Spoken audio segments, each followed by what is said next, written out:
जब ये राम जी वाली मूर्ति बनाई गई तो देश में अलग अलग लोगों को कहा गया कि भाई तुम मूर्तियां बनाओ। कई लोगों को यूं टेंडर दिए गए, बाद में जिसकी मूर्ति सबसे अच्छी होगी वो यहाँ पे रखेंगे। और वो कर्नाटक के योगीराज अरुण कौन है, उन वाली मूर्ति अच्छी लगी इसलिए हमने वो मूर्ति स्थापित कर दी।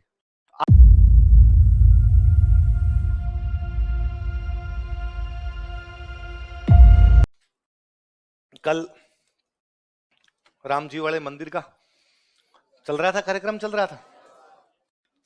अच्छा क्या था? कल क्या हुआ उस मंदिर में ऐसा? प्राण प्रतिष्ठा किसमें? मूर्ति। कुल मिलाकर मूर्ति रखी गई। कल क्या रखी गई? मूर्ति। कल उसमें क्या रखी गई? मूर्ति। मंदिर बनते तो कई दिन हो गए थे, कल क्या रखी थी? मूर्ति। इसका मतलब आजकल अपने भक्ति का जो माध्यम है वो मूर्ति पूजा है।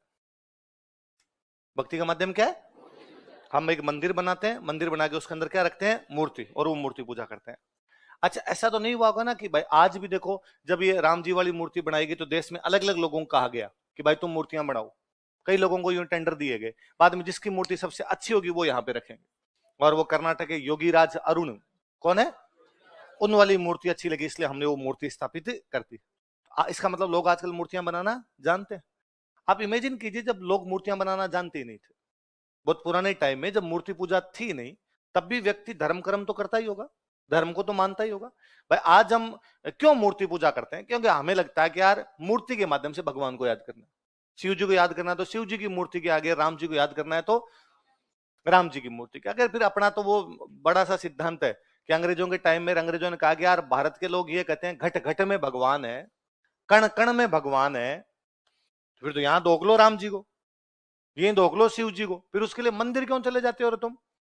तो फिर वो आप पता नहीं बात कितनी सच्ची कितनी झूठी। अपने तो विवेकानंद जी के नाम का लेबल लगा के बताते हैं कि विवेकानंद जी का रिप्लाई है कि हवा चारों तरफ है, वातावरण में हवा चारों तरफ है, फिर भी हम पंखे के नीचे जाके बैठते हैं। क्यों? क्योंकि वहां पे डेंसिटी ज्यादा है, वहां पे घनत्व है, भगवान सब तरफ है, मूर्ति के आगे महसूस ज्यादा होता है। सिंपल सा यार, इसलिए मूर्ति के आगे जाते हैं, वरना हम भी जानते हैं घट घट में है, कण कण में है, वहां उसका घनत्व ज्यादा है, वहां फील ज्यादा देता है, वो एनर्जी ज्यादा देता है, इसलिए वहां पे धोखा जाए। कुल मिला कहने की बात यह है कि अब हम मूर्ति पूजा के माध्यम से भगवान की पूजा करते हैं। जब कभी मूर्ति पूजा नहीं थी तब मनुष्य का भगवान को राजी करने का तरीका था अग्निकुंड। क्या था? इसको मैं सिंपल भाषा में समझा दूं, यज्ञ। यज्ञ समझ गए? भाई यज्ञ करते हैं, यज्ञ में क्या जलाते हैं हम? अग्नि। तो अग्निकुंड का मतलब क्या? वो लोग क्या कर रहे हैं? यज्ञ। तो मनुष्य ने सबसे पहले भगवान को राजी करने के लिए क्या करने शुरू किए थे? यज्ञ। फिर धीरे धीरे वो इंटेलिजेंट हुआ तो उसने बनाई थी मूर्तियां, और इंटेलिजेंट हुआ तब उसने बनाया मंदिर।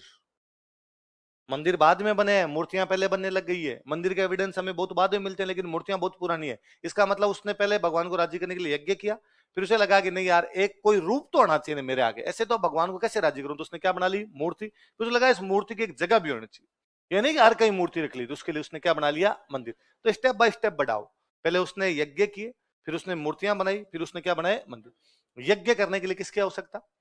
अग्निकुंड। तो उसने क्या बनाया? अच्छा ये भी एक बड़ी सोचने वाली बात है कि हम कहते हैं यज्ञ के लिए अग्नि जलाओ, यज्ञ के लिए क्या जलाओ? और अग्नि के अंदर आहुतियां दो, अग्नि के अंदर हम स्वाहा स्वाहा करते हैं। ये भी हो सकता था ना पानी की बाल्टी बीच में रख के उसमें डाल देता, उसमें स्वाहा कर लेता, पर उसने बीच में पानी नहीं रखा, उसने क्या रखी? अग्नि रखी।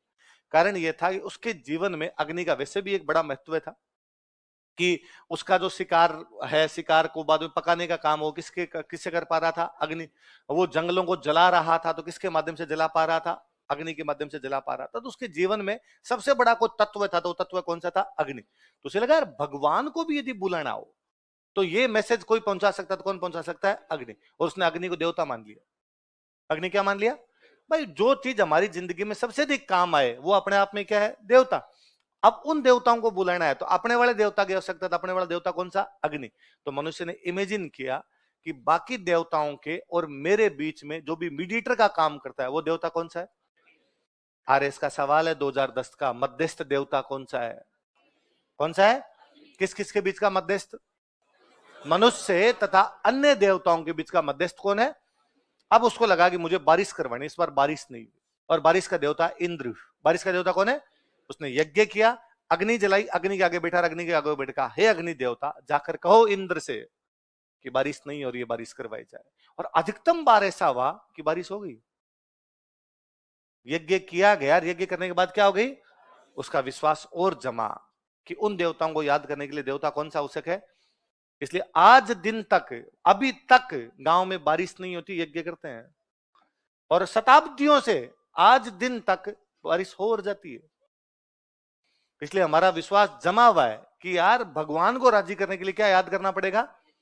इसलिए हमने कहा कि जब दो कोई लोग आपस के अंदर शादी कर रहे हैं तो भगवान को याद कर रहे हैं कि हे भगवान हमें सुख शांति देना, हमारे जीवन में समृद्धि लेके आना। अब ये सूचना भगवान तक कौन दे सकता है।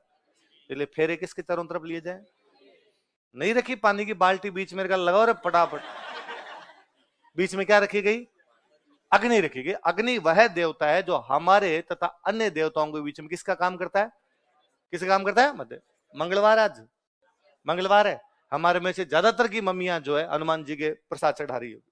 हम चूरमा बना रहे होंगे, घर पे खीर बना रहे होंगे, हनुमान जी के प्रसाद चढ़ा रहे होंगे। एक तरीका तो यह है कि अपने घर में हनुमान जी की मूर्ति है, मम्मी चूरमा ले, हनुमान जी के मुंह के जाके लगा लो, हनुमान जी खाओ।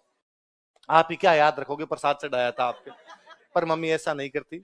मम्मी चूल्हे से एक धूपिया उठाती है, खीरा खीरा समझते हो, धूपिया समझते हो, वो उठाती है, और मम्मी उसके ऊपर ले जाके धूपिया के ऊपर चूरमा रखती है और कहे बालाजी महाराज भोग लगाइए। क्योंकि मम्मी जानती है कि बालाजी नॉट रीचेबल है, बालाजी तक सीधे हमारी पहुंचे।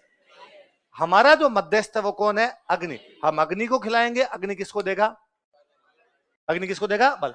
अग्नि भी देवता है, अग्नि डाकिया नहीं है कि हमारी सूचनाएं वहां तक भेज दे ना, वो अपने आप में क्या है, देवता। इसलिए अग्नि पे भी मम्मी जब चूरमा चढ़ाती है तो बाकायदा हाथ के हाथ लगा के धीरे से, ऐसा नहीं कि मम्मी दूर से चूरमे की गोली बनाएगी, हे ले कैच कैच अग्नि प्लीज, ऐसा नहीं किया जा रहा। बेहद सावधानी से हम हाथ जोड़ेंगे, हे अग्नि देवता आपको हम ये हवि प्रदान कर रहे हैं, आपको ये हम चूरमा प्रदान कर रहे हैं, ये हम आपके माध्यम से किसके पास पहुंच जाना चाहिए, बालाजी के पास। कल हम गणेश जी की करेंगे, फिर अग्नि रखेंगे। कल बुधवार को गणेश जी की पूजा करेंगे, फिर भी बीच में तो क्या रखेंगे, अग्नि। तो अग्नि कुंडों का मिलना ये बताता कि मनुष्य धार्मिक हो गया।